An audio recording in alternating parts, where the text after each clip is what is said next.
Em nome do Pai, do Filho e do Espírito Santo. Amém. Queridos amados cristãos ortodoxos, muitas felicidades a todos vocês por essa dupla festa que hoje comemoramos.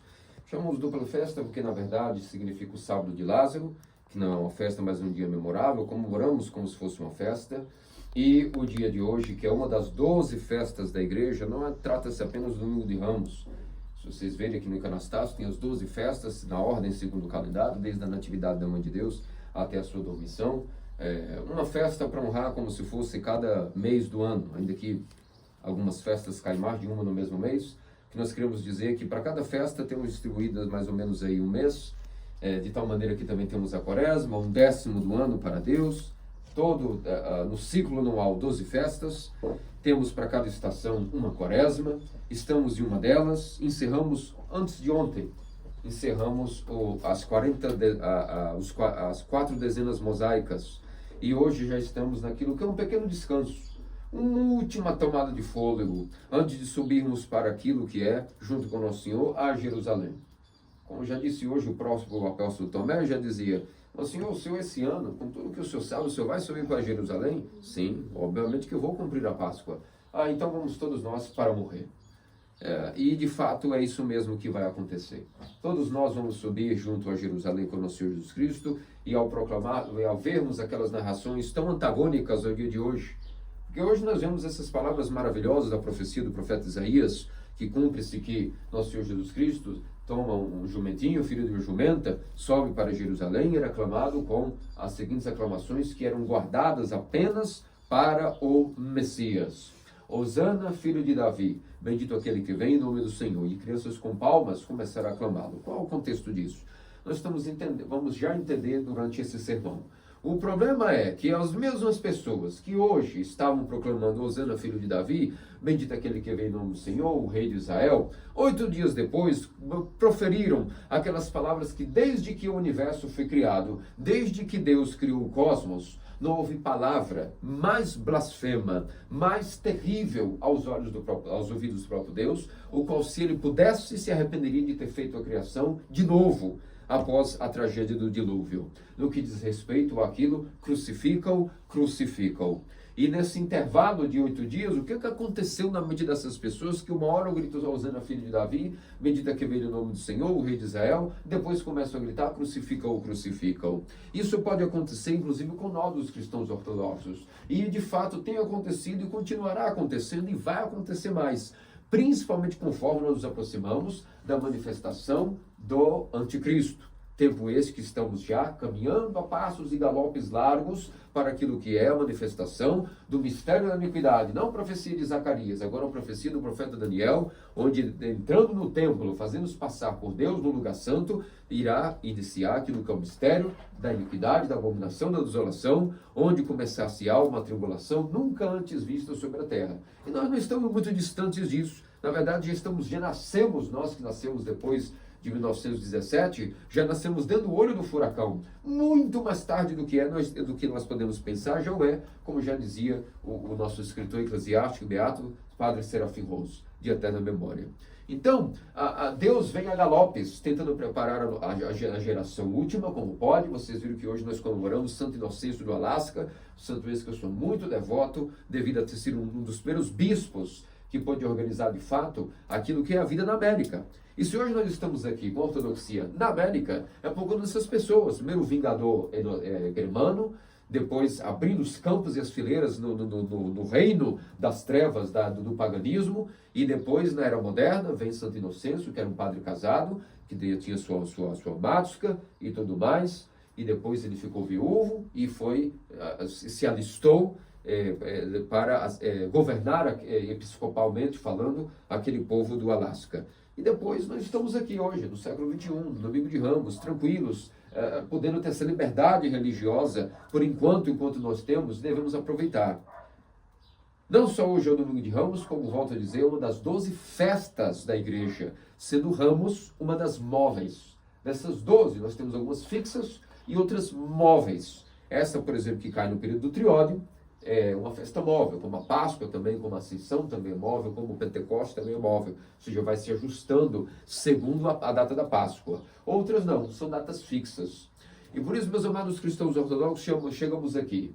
Desde ontem, quando nós vamos celebrando o Domingo de Lázaro, nós vamos percebendo o quanto aquele borbulhar, daqueles sofrimentos, daquelas tardes em jejum, aquelas prostrações cansadas no suor da tarde, no calor do dia do trabalho, elas vão começando a ser recompensadas para nós naquilo que é essas festividades maravilhosas. Vamos vendo o poder da igreja ortodoxa. Nenhum cristão pode viver sem ortodoxia, e nenhum cristão ortodoxo pode viver sem a quaresma, sem esses maravilhosos ofícios que nós celebramos todos os anos. E desde ontem, nós vemos como a nossa alma é tocada por uma compulsão inefável, com uma mudança de mentalidade. Tudo que nós trabalhamos pedindo ali humildemente, cada quarta e sexta-feira em jejum. Oh, Deus, purifica-me, pecador. Oh, Deus, purifica-me, pecador. Muda minha mente, transforma meu coração. Nós vamos vendo aqui no sábado de Lázaro, aqueles cantos compulsionais, tudo aquilo que é, como pode ser que finalmente o Criador, que havia criado o mundo do nada, agora mostra o seu poder criador de novo, trazendo o reorganizar de moléculas de tecidos para que pudesse reorganizar de novo o homem. Não só o seu corpo, até sua mente foi reorganizada. E nós chegamos ontem àquilo que é o cume do maior milagre que Jesus Cristo pôde proclamar em toda a sua trajetória terrena. É claro que o maior dos seus milagres eles estavam por vir, que é a sua própria ressurreição. Ninguém havia explodido o Hades, ninguém havia tirado Adão, ninguém havia ido ao maior dos calabouços, o mais profundo, e resgatado todos os homens de uma só vez. Então esse foi o seu maior milagre, a descida ao Hades, a descida aos mortos, e a sua ressurreição que veremos no próximo domingo. Uma hora dessas, se estivermos vivos e sãos da mente e do corpo, estaremos felizes, festejando, comendo com os irmãos naquele descanso, daquela maravilhosa noite que tem o que começa exatamente hoje e não para. Desde de sexta-feira, agora nos pré-santificados até a Páscoa, todos os dias da liturgia, todos os dias comungamos, todos os dias estamos com os irmãos no frênese de batalha, num reviver místico de toda aquela agonia que o Hades começou a sentir desde ontem. De repente, Nosso Senhor, com sua voz, diz: Lázaro, sai para fora. Pode parecer até palavras estranhas, sai para fora, mas é isso mesmo, tem que ser bem colocado assim mesmo. Por isso que na tradução do Evangelho se traduz mesmo ao português dessa maneira meio tosca. Sai para fora. Se sai, é claro que é para fora, mas no Evangelho se coloca: sai para fora. De tal maneira que o Hades começou a tremer. Como assim sai para fora? Que houvesse o ressuscitar um morto não é algo tão grandioso assim. Até profetas podem fazer isso, fizeram também. Agora, que um homem, já com a sua mente desintegrada, já com a alma separada do seu corpo 4 dias, não na hora de um funeral, como foi a filha da viúva de Naim, o filho da viúva de Naim, não como imediatamente após ter suspirado, como a filha de Jairo, mas agora, a um nível que a sua mente já estava completamente desintegrada. A sua volição já não existia mais. Sua alma já com sua morada específica. Você vai ficar aqui até a segunda vinda de Jesus Cristo, esse é o seu lugar. Muito bem, você não tem nada que fazer, só fica esperando sentado, deitado nas trevas, no reino das trevas, no reino dos mortos. E esse é o teu destino. Não tem mais nada que você possa fazer. Acabou, para você acabou. Você está como todos, como um perdedor. Barro voltou para a terra, mente desintegrou-se e a sua alma está aí no calabouço. E de repente essa pessoa tem as suas juntas refortalecidas, o seu coração reformado, a sua mente novamente feita, e a sua alma escuta o chamado: Lázaro, sai para fora.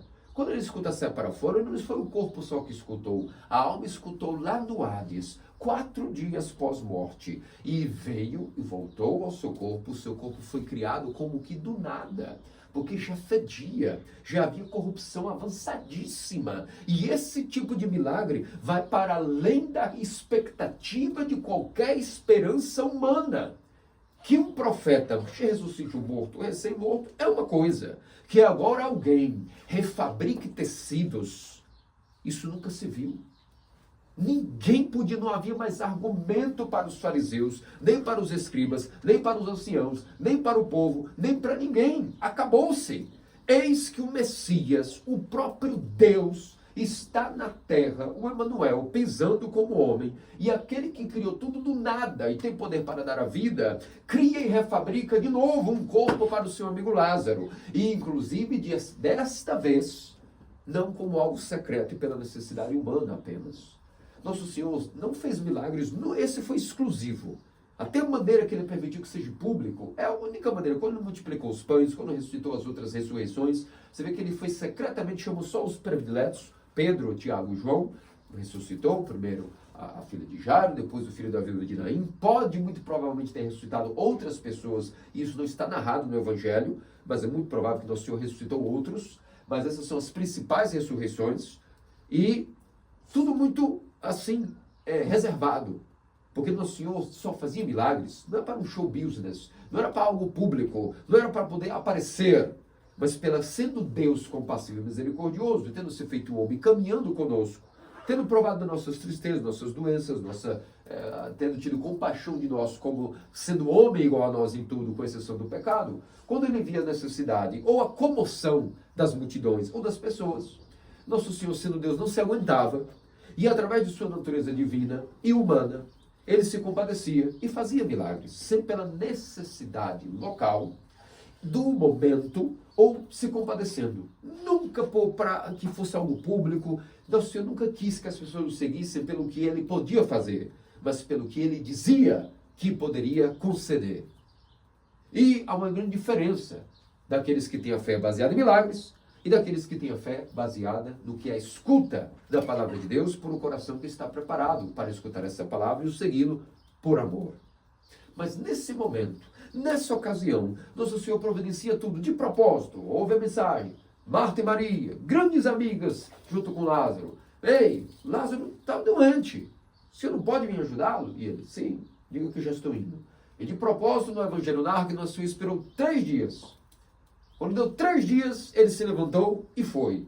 E foi direto, esperando 2 coisas. Primeiro, que o morto já estivesse fedendo, para que o seu milagre tivesse a sua ousadia perante as multidões. Outra coisa, para que coincidisse naquele dia, que toda Jerusalém já estivesse reunida, preparando-se para o que desceria daqui a alguns dias, a Páscoa dos judeus, aguardando que as multidões fossem chegando das populações e dos povoados, para que tudo tivesse ali como um relógio cronometrado, no momento correto, na hora correta. Então ele vai.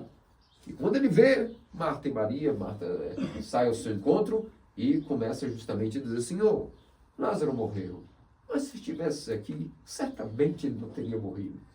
Encheu de compaixão, Nosso Senhor se comoveu, se entristeceu e foi direto para aquilo que era os poderes do Hades, e grita: Lázaro, sai para fora. E o Hades teve que começar a sentir uma pequena amostra do que seria aquilo que ele padeceria e sofreria daqui a 6 dias.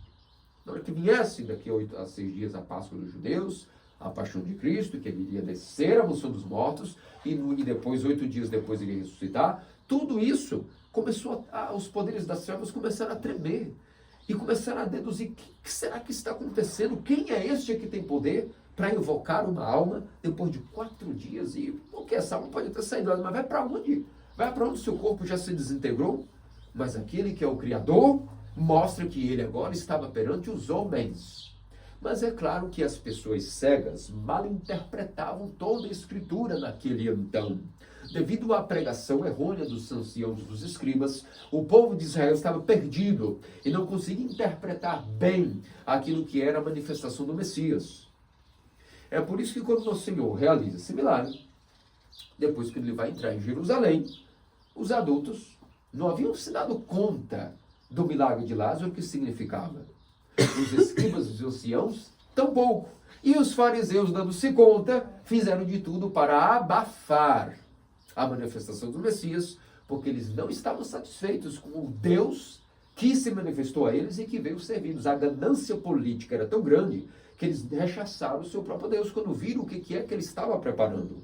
Isso se dava porque a interpretação errônea dos anciãos dizia que o Messias, quando se manifestasse, vejam a tamanha desconexão entre a profecia de Zacarias e o que os judeus expectavam naquele então. A profecia de Zacarias diz que eis que o teu rei vem manso, montado sobre um jumentinho, vem para trazer a paz. O que eles interpretavam? Que na verdade não era bem assim. Que o momento Israel estaria em guerra bélica, afogado por um domínio, por exemplo, o Império Romano naquele contexto, e que o Messias vinha trazer paz, não por mansidão, mas que na verdade viria como um rei bélico, destruir todos os impérios do mundo e colocar Israel como o governante maior de todo o universo. E depois proclamar seria rei num trono. Quando eles perceberam, a elite judaica da época, que o próprio Deus já caminhava entre eles, fez os milagres, fabricou olhos. Agora, por fim, ressuscitou morto de 4 dias.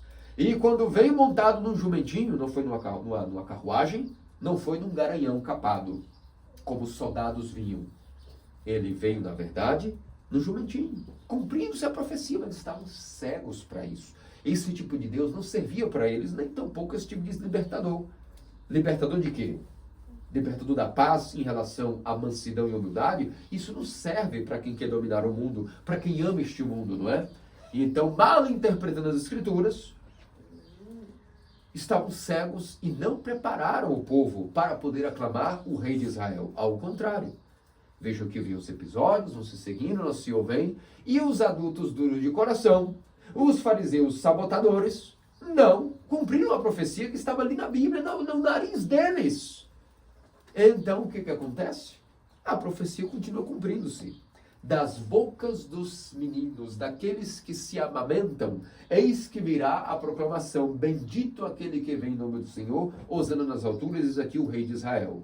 Aquilo que os adultos escolheram não ver, pela dureza do coração, pela sua mediocridade, as crianças que eram puras e não haviam sido contaminadas pela falsa pregação judaica, esta religião impostora, como eles chamam o Senhor de impostor, eles são os impostores.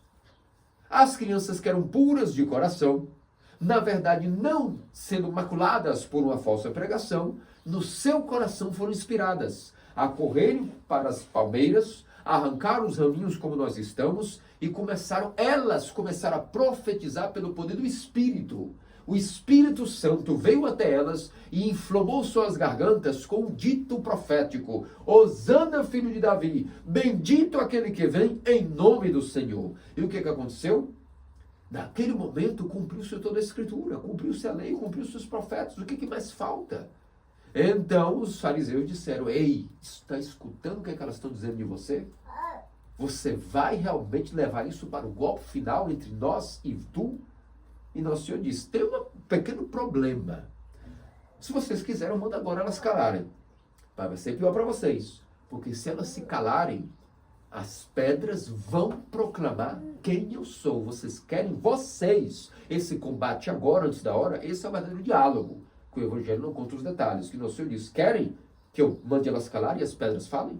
Porque se elas calarem agora, para se cumprir a profecia sobre quem sou eu sou o Deus de Israel, a criação vai falar. Vai ficar pior para vocês vão ser envergonhados antes da hora. Havia uma consciência muito plena entre a elite judaica e o próprio Deus e Cristo. Eles não tinham meias palavras entre eles. Havia uma guerra declarada entre Deus e a elite judaica. Isso que as pessoas não entendem. Não entendem o que nós vamos viver daqui a alguns anos com a manifestação do anticristo. As pessoas estão, infelizmente, entorpecidas. Isso nunca acabou. O mundo não entendeu e não entenderá quem é Cristo até hoje. Infelizmente, isso é o mundo. O mundo ama a sua riqueza, a sua glória, a sua realização aqui e agora. E entre Cristo e o mundo, a guerra. E haverá sempre assim. O mundo jaz no maligno. Então, o Senhor desafiou eles: se vocês querem antes da hora passar a vergonha, porque se eu mandar elas calarem, eu posso mandar. Mas a criação vai falar, as pedras falarão. Aí eles ficaram com medo inteiro. Agora nós estamos no encruzilhada, as crianças estão proclamando a profecia. Todo mundo pode começar a se dar conta, né? Mas se a gente agora também mandar elas calarem, até as pedras, de fato, se as crianças calassem, toda a criação gritaria, em trovões, em trovoadas, que ali estava Deus. Então, eles se acalmaram e falaram: a gente acerta daqui a pouco. Daqui a pouco a gente se acerta. E nosso Senhor, obviamente, cumpriu o que tinha que cumprir para aquela festa, para a entrada triunfal em Jerusalém. Mas triunfal como? Numa carruagem? Com exércitos? Com fileiras de soldados dizendo: oh, meu rei! Não. Com criancinhas como seus exércitos. Como palmeiras aclamando o rei. Isso era um símbolo, inclusive, do Império Romano. Quando vinha um rei, um czar, de uma conquista, seja Alexandre o Magno, seja César, quando eles vinham de conquistas, vestido de púrpura, as pessoas iam para os lugares altos e aclamavam: Ave César. Então, Todos eles estavam vendo, peraí, dentro do Império Romano, dentro da elite judaica, Cristo está sendo aclamado como rei. O que é que está acontecendo? As pessoas estavam enlouquecidas. Mas o povo simples, nem os apóstolos da Jerusalém se deram conta de tudo. Depois é que eles foram matutar e viram depois da ressurreição que tudo havia se cumprido, que eles deviam ter ficado tranquilos na hora que Cristo foi preso, porque fazia parte da profecia. Mas eles estavam ainda muito extasiados com aquilo ali. Estavam ainda pensando, nossa, Lázaro ressuscitou. E naquele momento, a elite judaica manda perseguir, obviamente, foi o golpe final. Tomé já estava preocupado com isso. Já querem nos matar há meses. O senhor ainda vai subir a Páscoa esse ano? Claro que vou. Então vamos todos nós para morrer contigo. Que Noé tinha essa personalidade, essa maneira de ser, essa psicologia, sempre com o pé atrás, sempre, por isso chamava Dídimo, de fato tinha um irmão gêmeo, mas ao mesmo tempo essa mentalidade meio dúbia, não é? O que obviamente também foi usado para a glória, como nós veremos que na antepáscoa, daqui a 2 domingos, nós veremos aí o domingo de Tomé, com a maravilhosa confissão de fé ortodoxa, meu Senhor e meu Deus. Então, voltando ao tema de hoje, naquele momento eles tentam perseguir a Lázaro também, porque era uma prova em outro testemunho vivo de que Cristo é o Messias, o Rei de Israel, o Deus que encarnou. Então mandaram perseguir lá. Lázaro foge, assim como o nosso Senhor Jesus Cristo só passou paixão, Lázaro foge e é um dos poucos, talvez o único ser humano que tem 2 tumbas reais. Uma em Betânia, onde nosso Senhor o tirou do Hades, e ele ressuscitou, e a segunda tumba em Chipre, porque ele foi o primeiro bispo de Chipre, quando ele foge da perseguição dos fariseus. Depois, os apóstolos ordenam ele como primeiro bispo de Chipre, da igreja primitiva. Inclusive, quem fabricou para ele os seus punhos sacerdotais foi a própria Mãe de Deus, que teceu a própria mão e presenteou ele com os punhos sacerdotais, e foi feito, portanto, bispo da diocese primitiva de Chipre. Então, nós vemos aí que Lázaro tem essas 2 tumbas.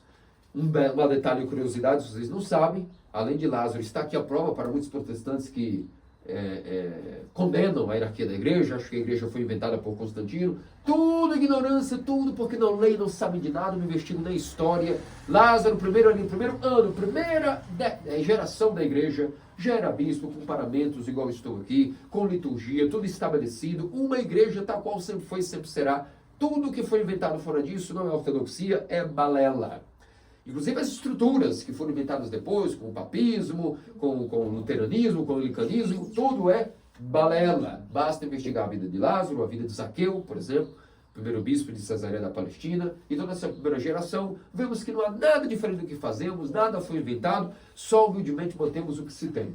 E Lázaro, certa vez, quando ele voltou do Hades, obviamente, ele nunca mais riu. Não havia nada engraçado mais no mundo para ele, nada o poderia fazer rir. Quando ele volta do Hades, ele tinha um gosto amargo na boca, constantemente, e por isso ele nunca mais quis comer e tomar nada amargo, só coisas doces misturadas com mel, e nunca mais ria. Nunca mais se viu. Nada nesse mundo tinha graça para ele mais, afinal de contas, veio da morte, não é?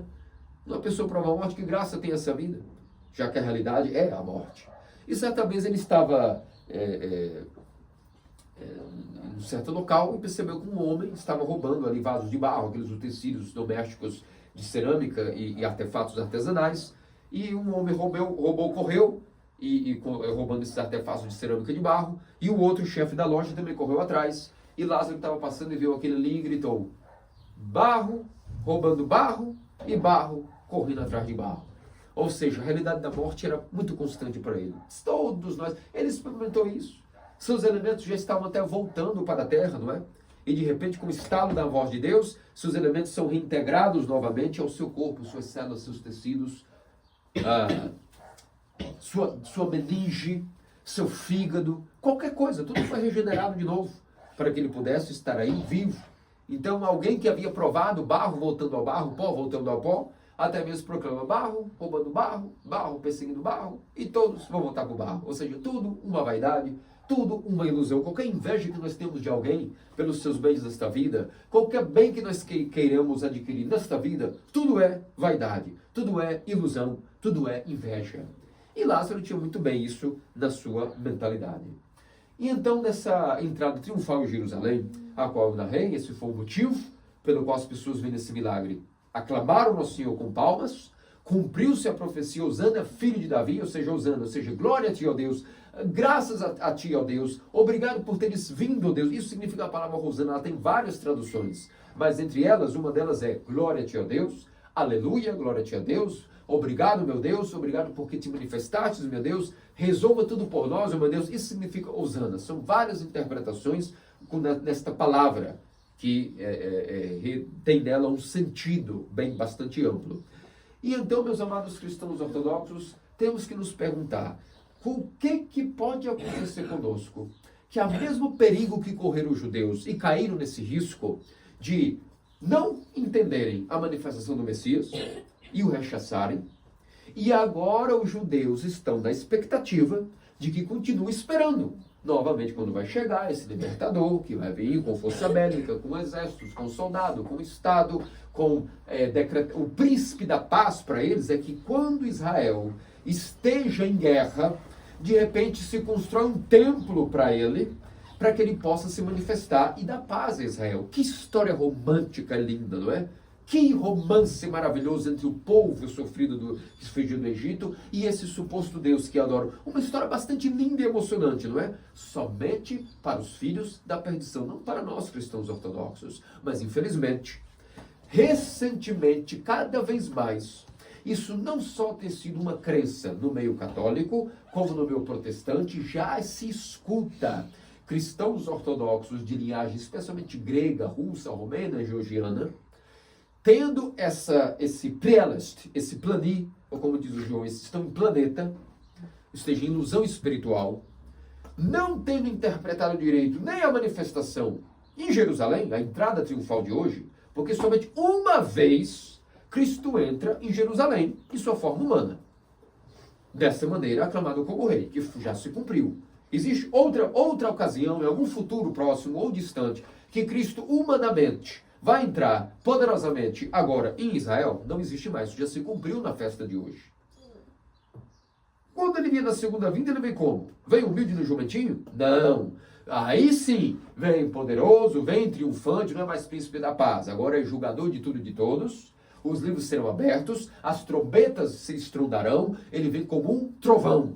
Não tem como saber o dia nem a hora. Ele vem como um trovão à meia-noite. Todas as nações saberão que é ele. Ele não passará por um pórtico oriental de Jerusalém, um porta estreita para se manifestar. Ele virá nas nuvens, como um trovão à meia-noite, poderosíssimo, e todo joelho se dobrará no céu, na terra e embaixo da terra, sob o seu poder.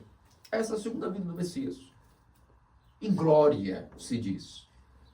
Os judeus, infelizmente, protestantes, católicos e até alguns ortodoxos estão interpretando que antes da vinda do Messias gloriosa, haverá talvez a ressurreição de um czar russo, ou talvez um czar grego, ou romeno, ou georgiano, ou búlgaro, ou sérvio. E aí, antes da manifestação do anticristo, virá uma renovação espiritual sobre a terra, a ortodoxia vai florescer, nações se dobrarão, e então haverá a construção de um templo ali, que esse será providencial para poder resgatar Constantinopla, ou vai resgatar Santa Kiev, ou resgatará Novgorod, ou talvez se resgatará Belgrado, e aí nesse novo templo construído, nessa catedral ortodoxa triunfal, então o czar será coroado para que ele possa, por um tempo, pregar a ortodoxia para o mundo inteiro, e as nações serão iluminadas pela verdade de Deus.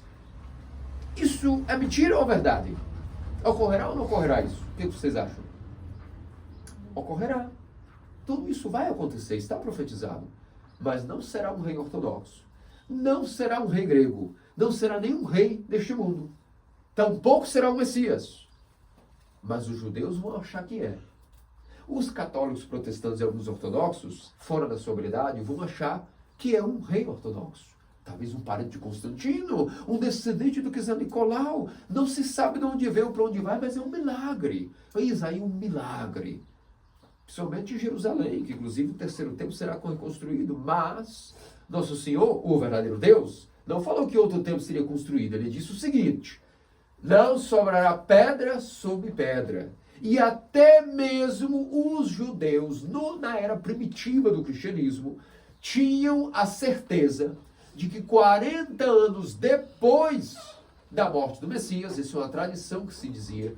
40 anos depois da morte do Messias, era próximo mais ou menos, onde haveria uma certa destruição do templo. E não foi 30 mais 40 no ano 70 que Jerusalém caiu, que o templo foi destruído. Essas reconstruções de templos não são absolutamente nada a ver com aquilo que seria a reconstrução de algo para o Messias vir. Como nós temos o primeiro templo, o segundo agora seria o terceiro, não é? Não, negativo. Vão reconstruir sim e fazer um terceiro templo. De fato, um rei será ali aclamado, mas ele será um anticristo.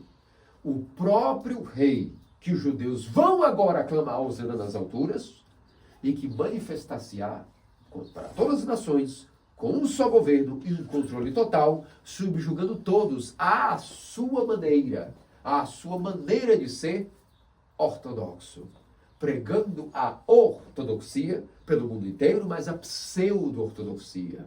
A religião que ele vai se proclamar vai ser essa.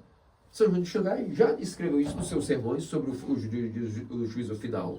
O anticristo vai pegar todas as religiões, vai abraçar os judeus, dizendo que agora ele é o Messias deles, não se preocupem, tudo foi mal interpretado, mas ele veio agora se manifestar. Aos católicos ele fará um feitiço, que vão reconhecer como se fosse um rei, alguém que vai casar bem com aquilo que é a heresia papista. Os protestantes estão aguardando uma certa época milenar, onde Cristo pode vir por um tempo, né, para poder começar a preparar e anunciar algo. E, por fim, alguns ortodoxos realmente creem que haverá um czar, um descendente de não sei quem, de Constantino, que vai subjugar o Islã, que vai acabar, trazer paz para Israel, vai trazer paz à Terra Santa. E isso vai ocorrer. Mas será a manifestação da iniquidade. Como que nós podemos nos proteger disso acontecer conosco? A primeira coisa é entender que essas profecias todas são falsas. Não são profecias legítimas, acuradas pelo teor da tradição ortodoxa. Elas estão desconformadas com o que a tradição nos ensina, que não haverá nada semelhante a isso. São falsas profecias, muitas delas hoje nós sabemos que a própria KGB, na época da União Soviética, misturou-se com alguns supostos starets das catacumbas, e também no velho calendário grego, e inventaram que alguns starets e anciãos falaram sobre essas coisas. Isso não é legítimo, são falsas profecias. O que nós sabemos muito bem qual é o Deus que nós temos que esperar, um Deus glorioso. E nós temos que nos preocupar como a espera se prepara. Um ortodoxo verdadeiro, ele fica preocupado com a segunda vinda de Cristo? Não. Ele todos os dias se prepara para a morte. Todos os dias ele se prepara para o juízo. E a constância da sobriedade é o que protegerá ele dos feitiços e dos falsos milagres que o anticristo fará com sua feiticeira, com sua besta, para enganar a muitos. E como diz a Escritura, até os escolhidos serem enganados, se fosse possível.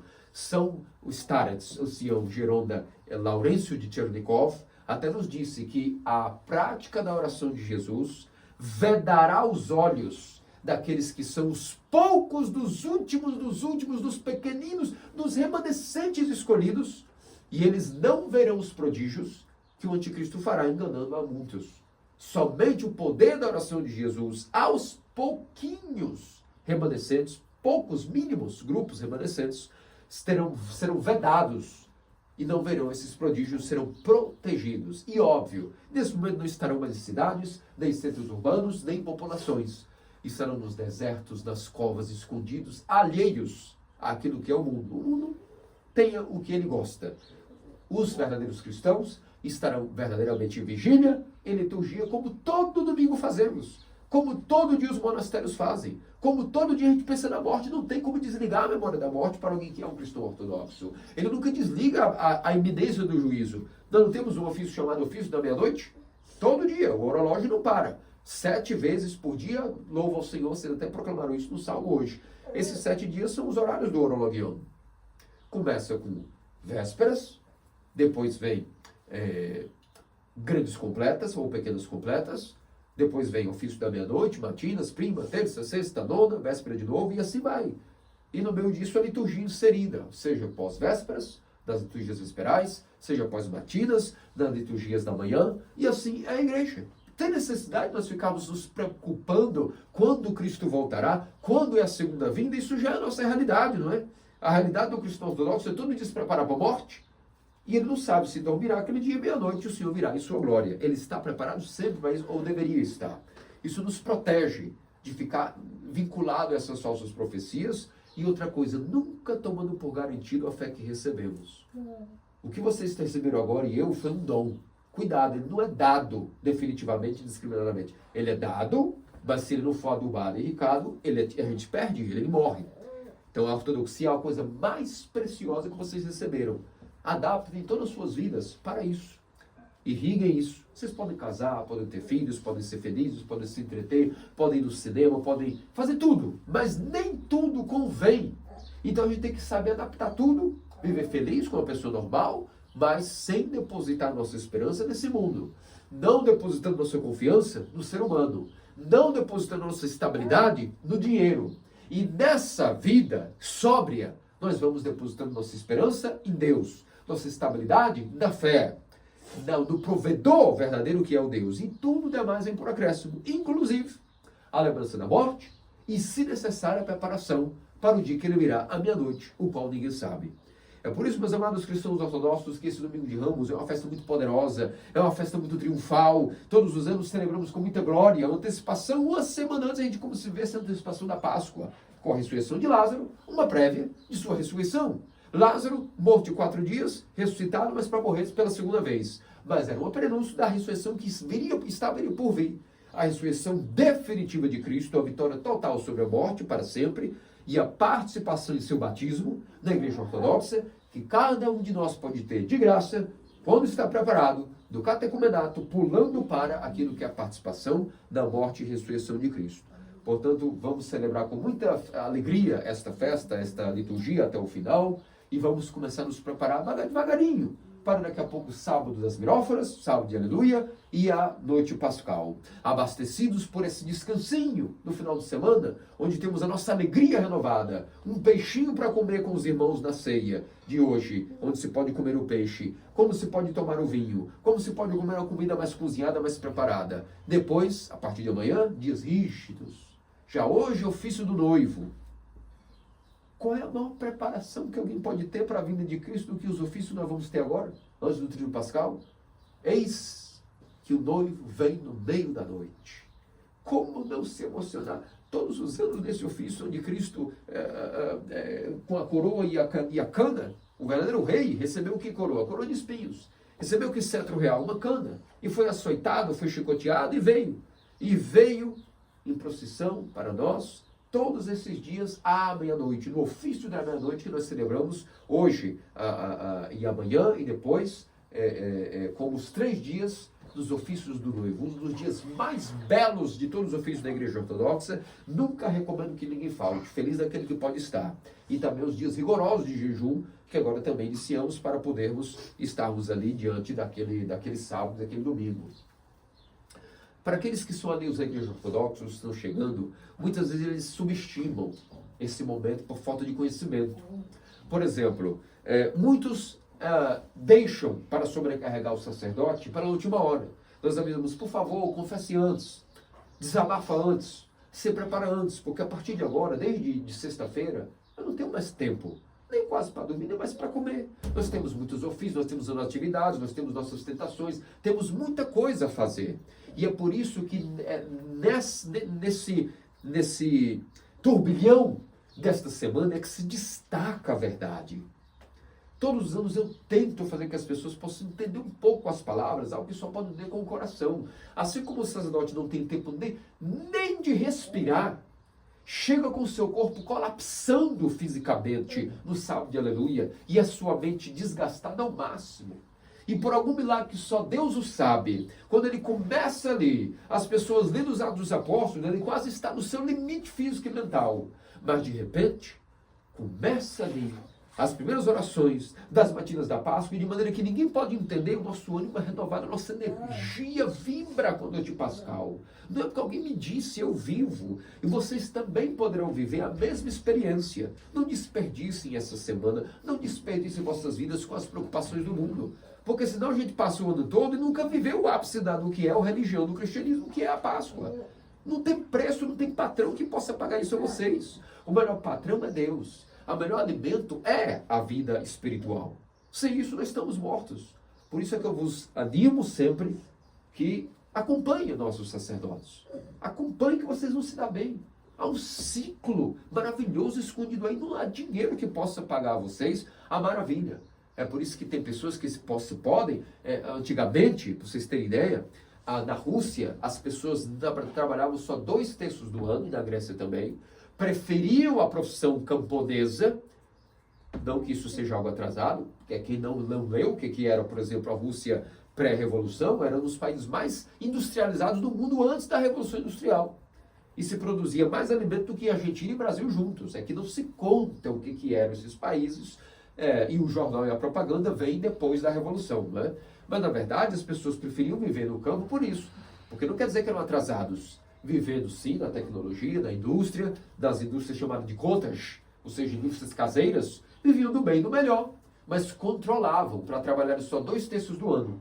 E 1/3 do ano elas não trabalhavam, adaptando toda a colheita, toda a pecuária, todo o funcionamento da indústria caseira, chama indústria de cottage, sapatarias, chapelarias, pratarias, siderúrgicas, domésticas em pequena escala, tudo o que podiam fazer, adaptavam para não funcionar durante a grande quaresma. Porque sabiam que estariam perdendo, na verdade, toda a vida.